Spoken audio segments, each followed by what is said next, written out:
Nah, kali ini kita membahas mengenai present perfect tense.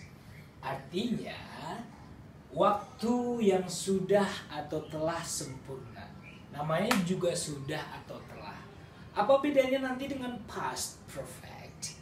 Kalau past perfect nanti ada dua kejadian di masa lampau. Satu sudah terjadi duluan dan satu terjadi setelah itu. Itu fungsinya past perfect. Tapi apa bedanya dengan present perfect? Present perfect pengertiannya banyak banget, tapi intinya adalah ada kejadian yang sudah terjadi dan tidak jelas waktunya. Tanda waktunya hanya ada dua, since atau for. Kalau since, kita hanya menjelaskan kejadian tersebut dimulai sejak kapan. Sejak. Oke, tapi sampai sekarang sudah terjadi.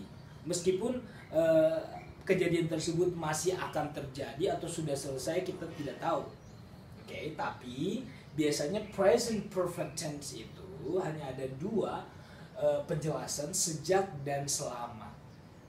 Sudah terjadi sampai sekarang, dimulai sejak kapan, atau sudah berapa lama. Jadi since, sejak, for, selama. Nah, present perfect tense itu kalau di bahasa Indonesia terjemahnya memang telah atau sudah untuk have, has. Ingat, kenapa disebut dengan present? Karena dia auxiliary-nya have dan has, bukan had. Ya, karena auxiliary-nya bentuk pertama have dan has, artinya telah. Ini yang diterjemahkan telah. Tergantung kejadiannya, kegiatannya, telah apa berarti tergantung verb 3-nya. Jadi present perfect, present berarti to be-nya, auxiliary-nya, kata bantunya untuk telah, have dan has, bukan had. Perfect artinya kata kerjanya sudah sempurna atau kejadian tersebut sudah terjadi.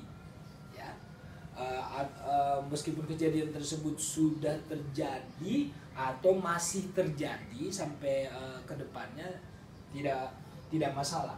Jadi fungsinya adalah present perfect itu kejadian tersebut sudah dimulai sejak kapan dan selama berapa waktu gitu.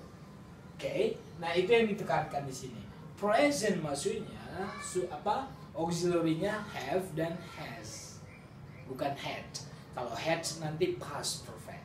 Kenapa disebut perfect? Karena kata kerjanya bentuk ketiga. Kalau kata kerja, kalau tidak kata kerja nanti menggunakan been. Ya, apa sih fungsi been? Kalau been nanti di depannya bukan kata kerja. Saya sudah ada di sini. Saya sudah berada di sini. Berarti I have been here. Ya, saya sudah menjadi seorang guru. Tidak ada kata kerja kan di situ. Berarti pakai I have been a teacher of English. Gitu. Kalau dia kata kerja berarti kata kerjanya bentuk ketiga. Ingat, kuasailah kata kerja yang irregular verb. Kalau regular itu kan hanya pakai ed bentuk kedua ketiganya. Ingat, yang kita pakai adalah kata kerja bentuk ketiga. Oke, contohnya read, read, speak, spoke, spoken, spoken yang dipakai. Meet, met, met yang dipakai. Drink, drank, drunk, drunknya yang dipakai. Ya, oke. Aku sudah makan siang, ini bahasa informal ya, yang biasa seharian. Aku sudah makan siang. I have eaten lunch. Mana yang menandakan dia presentnya? Have. Mana yang menandakan dia perfect? Kata kerjanya bentuk ketiga. Dari kata apa? Eat, ate, eaten. Jadi ini yang kita pakai. Namanya juga sempurna. Sempurna karena kata kerjanya bentuk ketiga. Dan kalau diterjemahkan, kejadian tersebut sudah terjadi. Meskipun akan dilakukan lagi terserah. Yang penting sampai saat ini kejadian tersebut memang sudah terjadi. Oke. Ya. Kedua, ibuku sudah bekerja di kantor itu selama 5 tahun. Nah, ini jelas ada selama 5 tahun. Berarti jumlah waktunya yang sampai sekarang berapa lama? Nah, mana yang dia present? Has. Mana yang dia perfect berarti kata kerja bentuk ketiga. Word, word, word. Berarti ini bentuk ketiga. Oke, mereka sudah ada di sana sejak tadi pagi. Ada di sini kata kerja? Tidak ada. Berarti kita nanti di sini pakai been. Ingat, jangan lupa selalu auxiliary-nya. Berarti have dan has bentuk ketiga kata kerjanya, atau pakai been untuk yang non verb. Saya buatkan di sini have dan has ditambah been kalau non verb. Sudah ada di sini, sudah ada di sana, sudah jadi seorang mahasiswa selama 3 tahun, sudah jadi dokter 10 tahun, sudah jadi wirausahawan selama 5 tahun. Nah, sudah jadi berarti been. Sudah menjadi seorang, sudah menjadi kaya, sudah menjadi miskin, sudah menjadi been. Karena di depannya ini bukan kata kerja, tapi kalau ada aktivitas berarti aktivitasnya atau kata kerjanya harus bentuk ketiga. Oke, mudah-mudahan kamu sudah paham dan menambah pemahaman kamu mengenai apa sih fungsi present perfect dan untuk apa sih tense ini digunakan.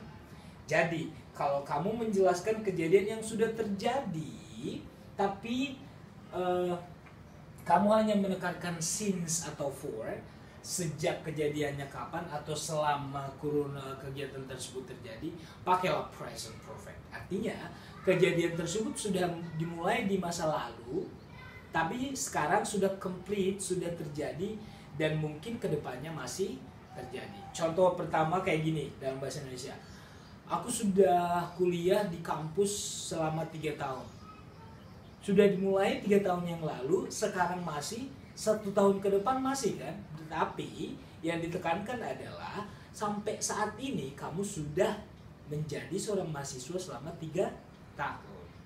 Gitu. Present berarti auxiliary-nya have dan has. Kalau have nanti ya ini harus memahami juga. Jangan pakai we, has, jangan. Have itu dipakai oleh I, you, they, we. Has dipakai untuk she, he, it. Jangan hanya hafal she, he, it. Kalau Rudy berarti Rudy has. Karena Rudy itu masuknya ke he. Kalau Maria masuknya ke she. Jadi Maria has, Budi has.